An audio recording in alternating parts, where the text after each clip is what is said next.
Eto, ang kalaban natin, yung allergy sa mata. Para ako nakachongke, no?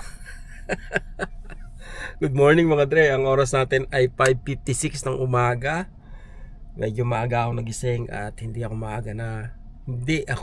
maayos na nakatulog. Namamahay ba?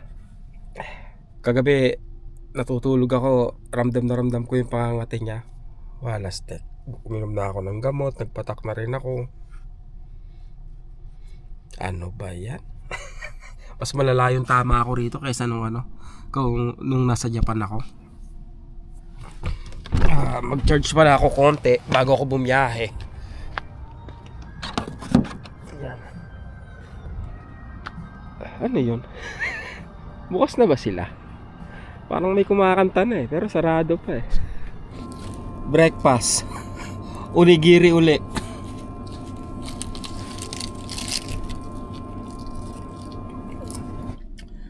$159 kilometers, 145 minutes. Blind River, Ontario. Doon tayo pupunta.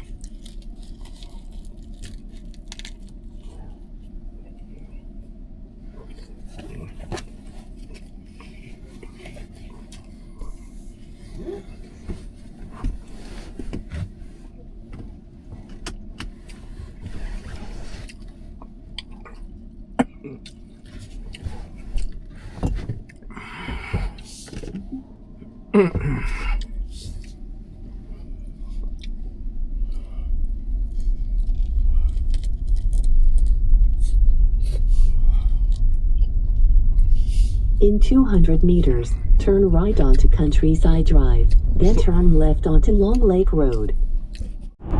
Medyo nakakailang lang etong kalsada dito kasi salubungan. Paalis tsaka pauwi ang pagitan linya lang. Mas maganda sana kung magkahiwalay siya, di ba?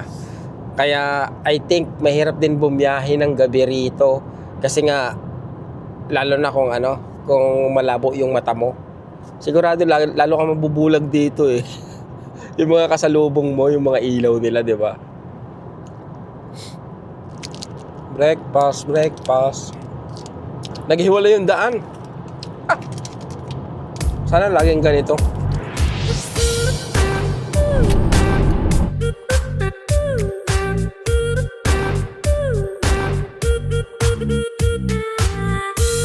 Dodong, grabe ang haba nitong Ontario.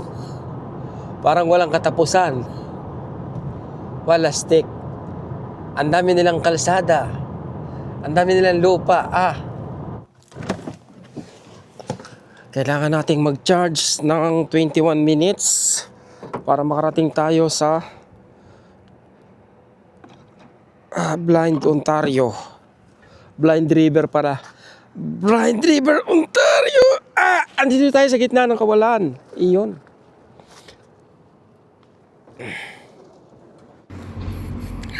Pambira. Kailangan ko magpa-feature doon, Nakita nyo ba? Sa Blind River, Ontario.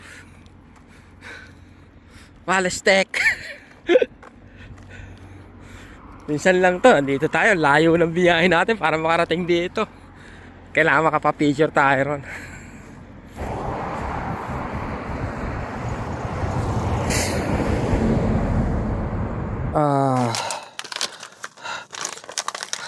Nangangamoy yung sasakyan. Nangangamoy yung beef jerky. I think di ko dapat tatanggalin tong salamin ko pag lumalabas ako. Kasi basta lumabas ako ng sasakyan, kumakati siya. Kasi nga yung sa paligiran dito ng mga puno di ba? Sa hangin ba?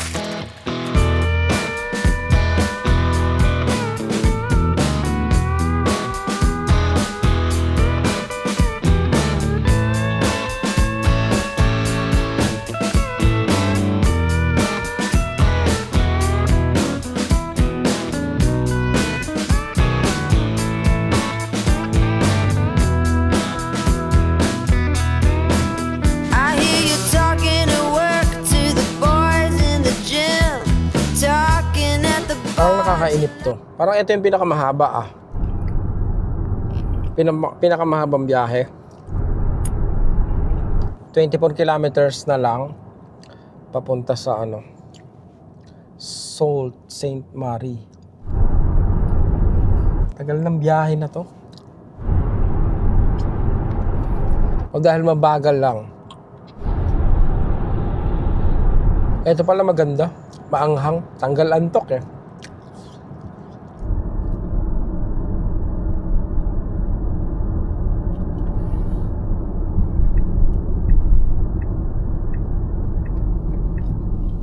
Now turn left.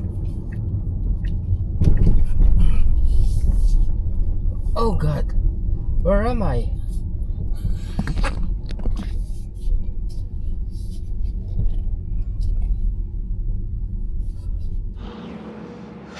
Ito na yata yung pinakamatagal kong pagcha-charge. 1 oras.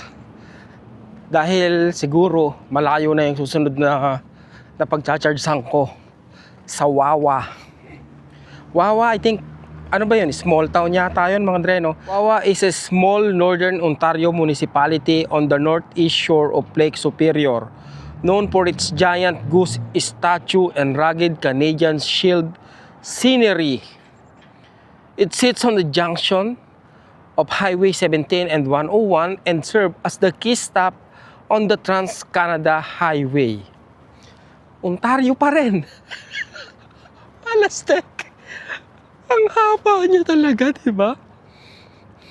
Population, 2,700. Etong ano na to, anong tawag dito? Sault Ste. Marie na ako, mga dreno. Sault Ste. Marie. 78,000 yung population nila rito. 78,000 plus. Parang tagilid ako dun sa sa Wawa. 2,700 yung population. Ang konti no. Sabagay, alam ni Tesla yan, may charger doon.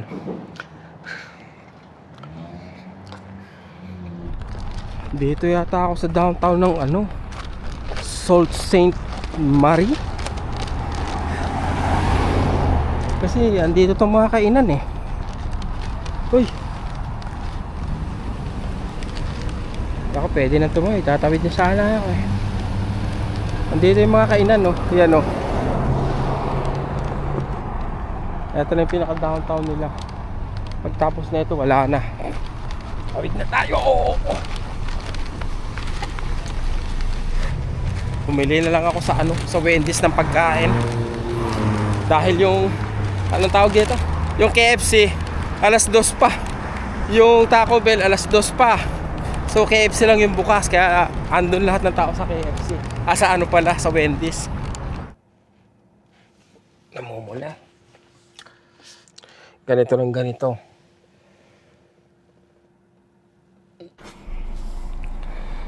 Ipapakita ko sa inyo anong sabi niya?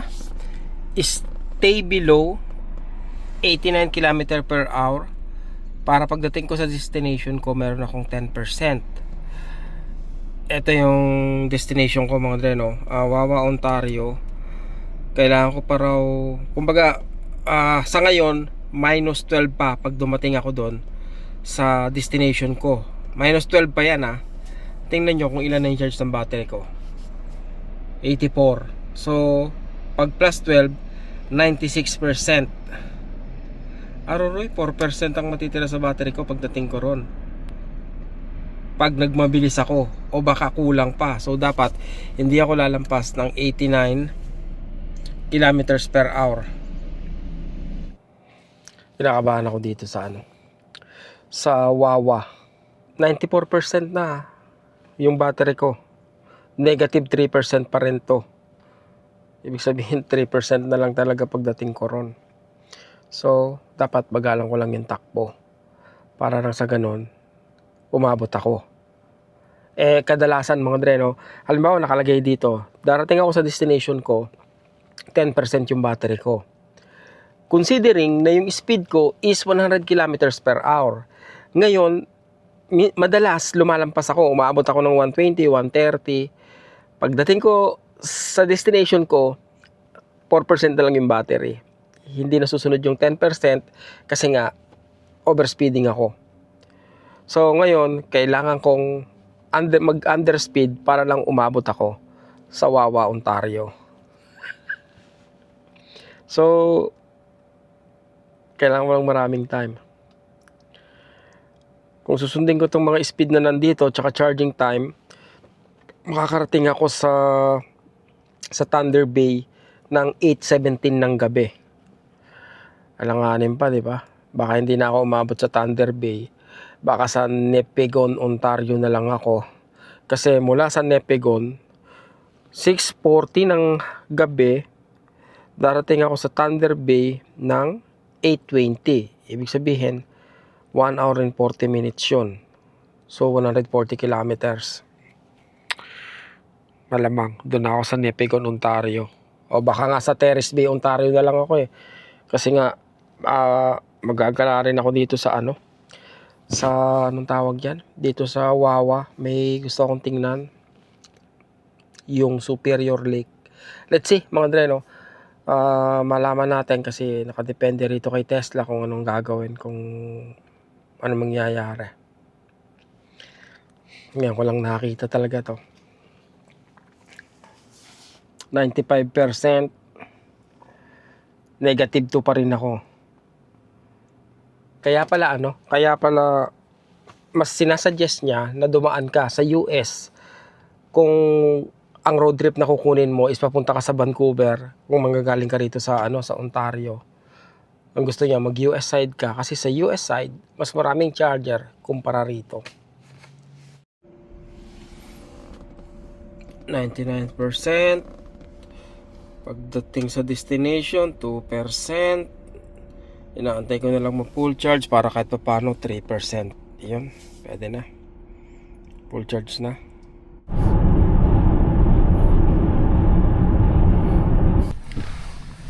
Baka sakali sana ako rito kung may may electric charging sila. Wala naman. Dito ako magpapagas. Mula rito papunta sa susunod na gas station is 150 kilometers. Grabe, ganito ba kalaki yung yung Black Bear?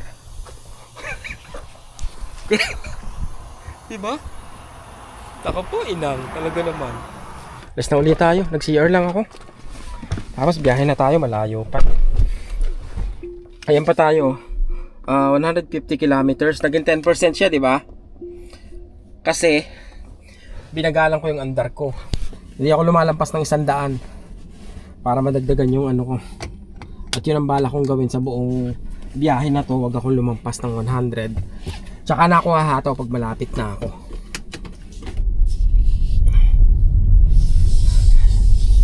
Paunahin natin yung yung iba kasi mabagal ako eh. Kasi mabagal ako, paunahin ko na sila. Okay? Para akin lang yung daan. Mahaba pa to, 150 kilometers.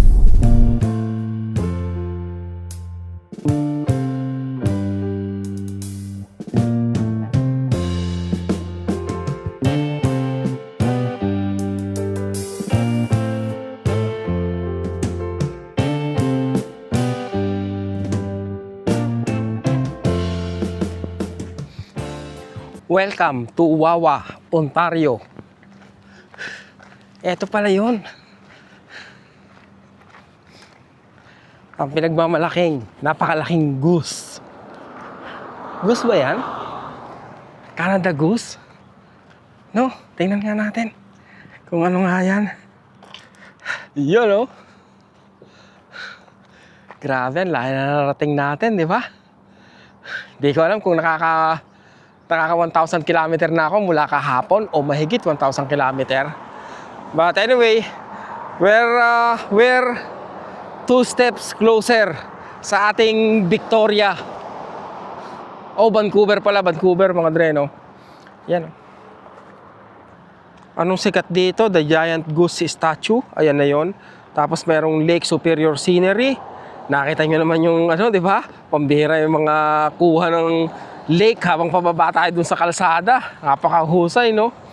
Road trips across Canada. Yes, snow mobiling and fishing culture.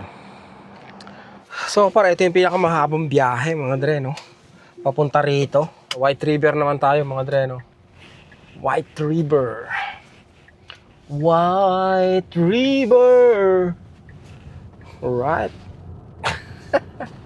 So, para sa akin, mga 2 hours, yun ang sweet spot, mga dreno, ng pagdadrive. 2.5, ano na yun, kumbaga, sagad na yun. Huwag nalalampas doon. Kasi, kawawa naman ako. Naantok na ako pag masyadong matagal pala. Yun ang natuklasan ko, no. More than 2 hours, antok na ako yan talaga. Oo, hindi lang maganda yung tulog ko kagabi, kaya inaantok ako. Thunder Bay pala ang susunod kong pupuntahan, kaya lang 481 kilometers pa yun. Eh, anong oras na? 2:30 na. So, 5 oras pa yun, mga dre, no? I don't know kung aabot ako doon, but let's see. Gusto ko sanang umarkila ng for 1 buwan yung full self-driving. Pero okay na rin to, yung autopilot. Ako na lang mag-i-steer, siya na lang yung mag-adjust ng speed ko tsaka nung center line ko.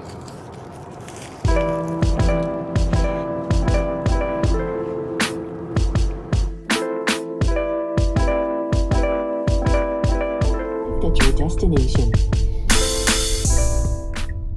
Ay gulay, anong oras na? 3:30, 3:22. 3:22. White River, Ontario. Malayo na, pero malayo pa. Pagod na, antok. Siguro idlip muna ako. Naantok ako eh. Pero bago ang lahat, mag-share muna tayo. Ito, Ontario pa rin, di ba? Papa. Grabe yung Ontario, no? Ang laki. Antok. Sir, po kayo pupunta? Pupunta ako sa sir? Vancouver. Vancouver, ilang araw pa po? Araw po yung bill. Ewan ko. Kamusta naman buhay dito, sir? Tahimik. Makakaipon. Ayos lang din. Siguro kung hindi ka magastos. Hindi masyado magastos. Nakabili ka naman ng bahay? Wala pa po eh. Ako may 2 bata eh. Oo. Pero mga magkano bahay dito, sir? Bahay nasa 100 plus din po eh. 100 plus? Doon po ba? 800. Oo. Siguro po dahil maliit yung mga bahay dito. Paano maliit? May ilan ng kwarto? Pwede na yun. Eh, pag nangupahan ka sa amin nangungupahan ako, 2 kwarto, 1,080. Yung mga nakikita ko dito, yung mga isa kasi nakikipost sila dito. Oo. Wala kayo na. 100? Ay, malapit na, kayang-kaya, no? Si Mrs. mo nandito? Papa. Anong ate ko rin dito. Eh, ate ko po yung nag-request sa amo ko. dito, ito talaga yung, dumating ka, ito talaga yung trabaho mo. Ah, okay. Si Mrs. mo, anong trabaho niya? Dito rin? Aba. Okay. Eh, sa ano? Buhay dito, no? Kaso nga lang po yan, pag nagkikrave ka sa ibang pagkain, Walang Pilipino, ngayon po, paunti-unti na yung grocery, pero hindi tulad nung more on frozen kasi rito. Oo. Mga Asian Ngayon, store, mga gulay-gulay, no? Ganon. Ngayon, paminsan-minsan, kasi may Pinay na nagtatrabaho na doon. Nagre-request minsan, kaya minsan nakakain kami ng ampalaya. Dati asin wala. Sayote. Kahit pa paano nakakatikim na. Kaya pag nagtitinola po kami dati, ang gamit ko is zucchini. Zucchini, oo. Ganun talaga, no? Improvise na lang eh. Kailan ka ba huling umuwi sa atin? Hindi pa po ako. Okay. Mahirap umuwi, no? Ang hirap po sa Pinas eh. Ang gastos pati ng pamasahe. Oo. Mahirap umuwi. Umuwi po kami Kalahating milyon. Kasama lahat. Kulang kalahating milyon, no? Mga ganun po. 4 kami. Pamasahe pa lang, yari na kayo. Nagbablog pala ako, Dre. Meron akong YouTube channel. Oo. Oo, YouTuber. Baka gusto mong kumaway baka may makakakilala sa'yo. Pwede rin po. Yan. Si Sir Gilbert. Siguro maliit lang, sir. Oo. Yan. Yan lang po naman yan eh. Pag 8 ounce, mas matapang. Yan, para matapang-tapang. Si Sir Gilbert, tiga Pampanga, Oo. Kaya yung trimmer pa lang dito. Okay, sir. Kuha ako. Sige, sige. Pwede na ba kumuha? At. So, yun no. Narinig nyo no. 1,000 daw. Yung population nila rito, around 1,000. At ang bahay is nasa 100,000. Sana all, di ba? Walas tek. Asukal. Tapos, dito na talaga kayo mag-i-stay. Wala kang balak lumipat sa malaki-laki city. Dito na talaga. Okay na sa yung ganito. Pinakami rito, malayo sa ano. Hospital meron naman. Hospital, eskwelahan. School po dito lang. Malapit Kaso lang. mga Oh. elementary lang. Then, Pag nag-high school na, high school, an hour. 1 oras. Oo. Kawawa. May school bus naman kung maan. Pag college, College, shoot. lapit. Ano na. Oo. Kasi, Pero pag hospital, meron pong hospital sa Marathon and Wawa, pero kung malaking hospital yung pupuntahan. marathon 1 oras pa rin eh, no? Oo. Nakagitna po kami rito sa mga small town is tag-1 oras yung pagitan namin. Buti lang, may nakita akong Pilipino. Namiss ko makipagkwentuhan eh. Kahapon ng alas 10 pa ako nasa biyahe. Alas 10 ng umaga. Apa. Oo. Buti lang, nakita na si Gilbert. Nagulat ako, uy, may Pinoy. Kaya nga po pag may mga Pinoy din na naliligaw rito, natutuwa rin kami. Siyempre bihira. Oo. Natintindahan mo, no? Laki ah. Ano lang talaga yung mga traveler na ano. Ayun lang talaga. No? Tsaka makakaipong ka, no? Pero yun nga lang. May part-time ka pa bang iba? Wala na. Ito lang talaga. Ano to? 8 hours. 8 hours. Pero kung gusto mo mag-part-time, may papasukan ka, ganon. Kung hindi ka maselan sa trabaho, meron mga mindset tsaka ano. Mines? Mindset tsaka no? Mga forestry. Okay. Oo. Yun lang, no? Medyo ano. Yung sa trabaho, no? Mahirap. Mahirap maghanap. Masasabi mo bang ganon? Let's say, pag kung hindi ito yung trabaho mo, anong magiging pwedeng trabaho mo? Sa forestry ka. Sa minahan, no? Forestry. Masarap dito eh. Hindi ka mainitan dito. Okay lang. Bert, thank you ha. Good luck sa bahay mo. Wala pa, malayo pa po. Sunod yan, meron na yan. Mga pamilya po muna sa Pinas. Sa bagay. Ilan taon na ba mga anak mo pala? Elementary. Mag-11 yung panganay ko, then magte-3 yung bunso. Magastos pa yung maliit. Ang bagay, no? Ganun talaga, no? Pag nagsilakihan na, no? Pwede na. Okay, Bert. Good luck. Ingat. Good luck, oh.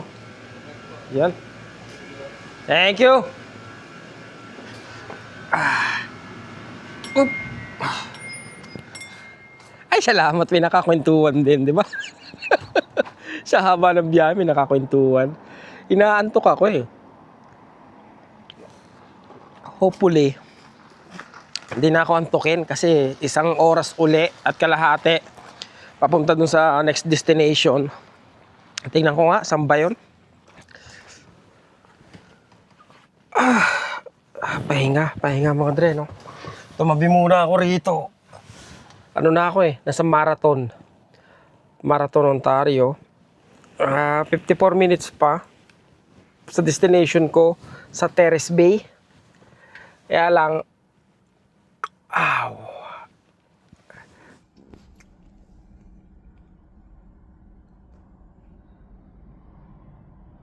lamig.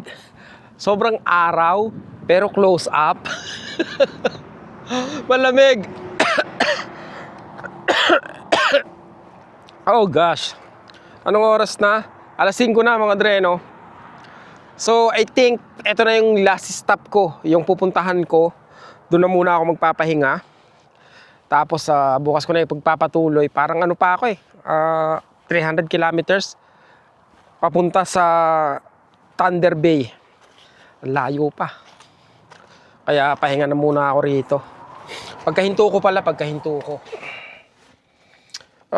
Sabi niya, 14 minutes lang mag-drive dito. Mag-charge dito.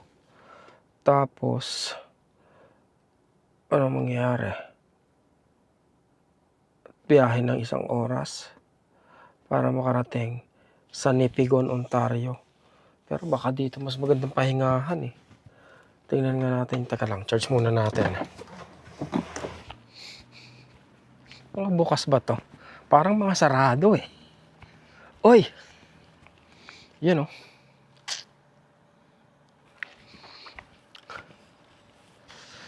Ano kayang meron dito? Parang ano? Wala masyado.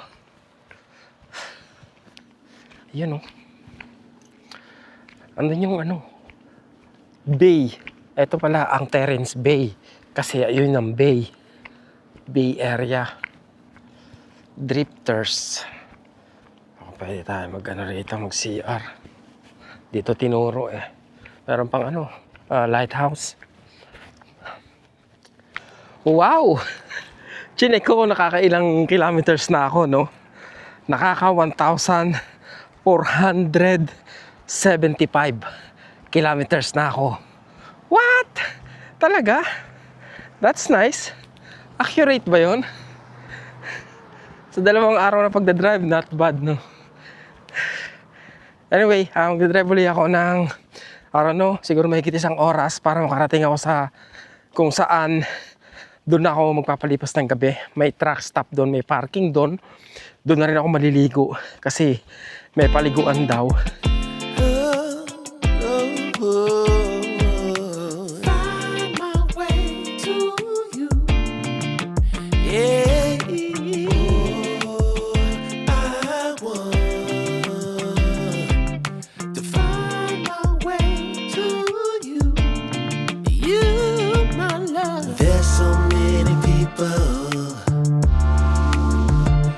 Say that they won't when they will.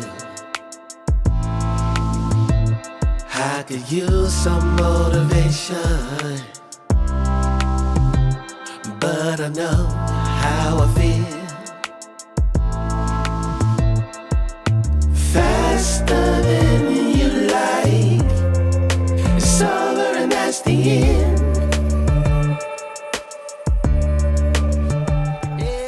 7:18. Magcha-charge ako ng 9 minutes tapos pwede na akong dumiretso papuntang Thunder Bay. 110 km lang yung Thunder Bay. Kaya kong i-push yun ah. 8:39, hindi pa siguro ano yun. Hindi pa madilim. Abot ba to? Yun, layo. But anyway,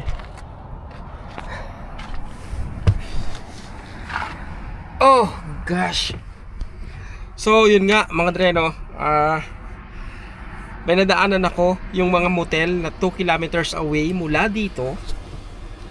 Tapos siguro yung ESO rito pwedeng maligo dyan. So dyan na lang siguro ako maliligo. Pero dito na lang ako sa sasakyan uli matutulog. Parang mas safe ako sa sasakyan eh. Kasi may aircon din naman to eh. I-charge ko na lang to ng maganda-ganda. Wala step. Gusto niya na uli akong bumiyahe. Pwede akong dumiretso ng ano, ng Thunder Bay. Kaya lang.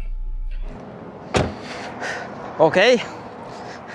I think maganda tong spot na nakuha natin. Kasi nag-charge ako dun lang banda. Parang kapiraso lang eh. Pumunta lang ako dito. Nagtanong ako, pwedeng maligo rito. Dito na rin ako kakain. Diyan na ako magpa-park para matulog mamayang gabi. So, what else can I ask for? Diba? Ngayon kakain na ako dito. Order na ako ng pagkain. Lastik ang mukha ako. Talaga namang ano eh. 1 milyon ng pagod. Ang layo ng pagod ko. Oy. Pinaritong ewan ko. Basta pinaritong karne yan mga dre, no? Ang dami ah. What? Ano ba to? Bakit eto? Sabi cutlets. Hindi naman cutlets to.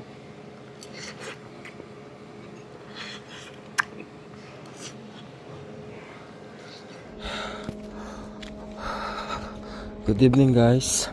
Ang oras ay 11:14 ng gabi. Nandito tayo sa 100 kilometers away sa Thunder Bay.